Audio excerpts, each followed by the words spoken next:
Hello friends, આજે અમે આવ્યા છીએ મહેસાણા જિલ્લાના કડી તાલુકાના જાસલપુર ગામમાં, જે અમદાવાદથી 55 કિલોમીટર અને કડીથી માત્ર 7 કિલોમીટરના અંતરે મેલડી માતાનું મંદિર આવેલું છે. તો આજે આપણે આ મંદિરના દર્શન કરીશું અને તેનો ઇતિહાસ જાણીશું.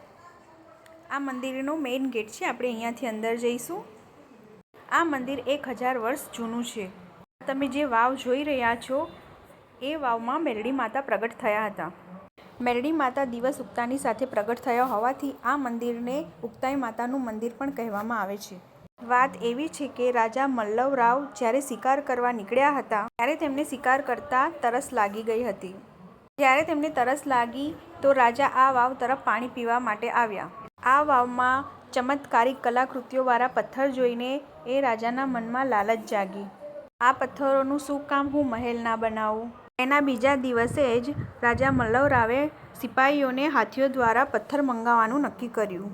સિપાહી દ્વારા જ્યારે આ પથ્થરને હાથી દ્વારા લઈ જવામાં આવતા હતા ત્યારે તે હાથીઓ રસ્તાની વચ્ચે જ એક કીમામાં સમાઈ ગયા. તો આ રસ્તાને અત્યારે હાથિયા કીમા તરીકે ઓળખવામાં આવે છે. માતાજીના આ ચમત્કાર તે જોઈ શકતો નથી અને દર વખતે તે નિષ્ફળ પ્રયત્ન કર્યા કરે છે.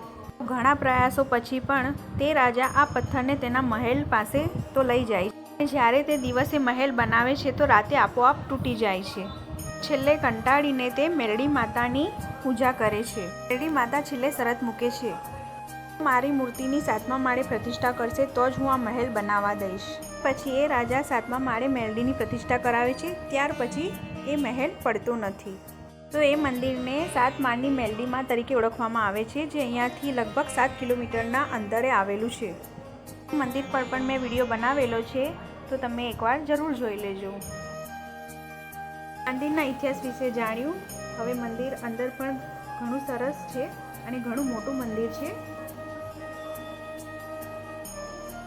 સાક્ષાત ઉગતાઈ માતાની મેલડી મંદિર છે આ, તો એકવાર જરૂર દર્શન કરજો. અહીં નીચે દર્શન કર્યા પછી ઉપર માતાજીના દર્શન કરવા જઈશું. અહીંયાથી ઉપર જવાનું રહેશે. અહીંયા પણ માતાજીની ઘણી સરસ પ્રતિમા મૂકેલી છે અને ઘણું મોટું અને ઘણું સરસ મંદિર છે. મંદિરમાં આજે પબ્લિક ઓછી છે, પણ જ્યારે પૂનમ હોય છે, ચૈત્ર નવરાત્રિ હોય કે નવરાત્રિ હોય તો અહીંયા પગ મૂકવાની પણ જગ્યા હોતી નથી. આ મંદિરની ઉપરની સાઈડ ઘણી સરસ બેસવાની પણ જગ્યા છે. દર્શન કરીને આપણે અહીંયાથી જ્યાંથી આવ્યા ત્યાંથી નીચે જઈશું અને આ વાવ છે અને આ મંદિરના બહારના દ્રશ્યો છે.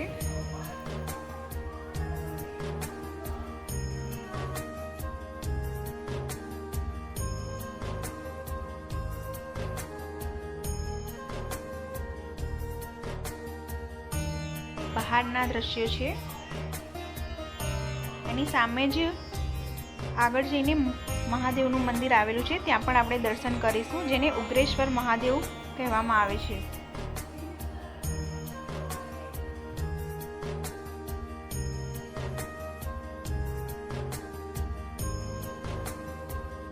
મંદિરથી થોડુંક જ દૂર છે ઉગ્રેશ્વર મહાદેવ મંદિર. ઘણું મોટું અને એ પણ ઘણું સરસ મંદિર છે. અહીંયા તમને ઉગ્રેશ્વર મહાદેવના દર્શન થશે. મંદિરમાં સાથે સાથે 12 જ્યોતિર્લિંગના પણ દર્શન થઈ જશે. 12 જ્યોતિર્લિંગ પણ બતાવેલા છે.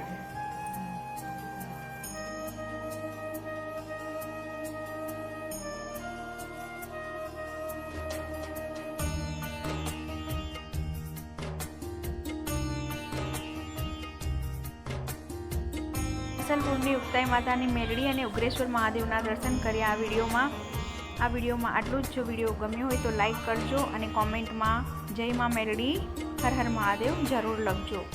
બીજા વિડીયોમાં ફરીથી મળીશું.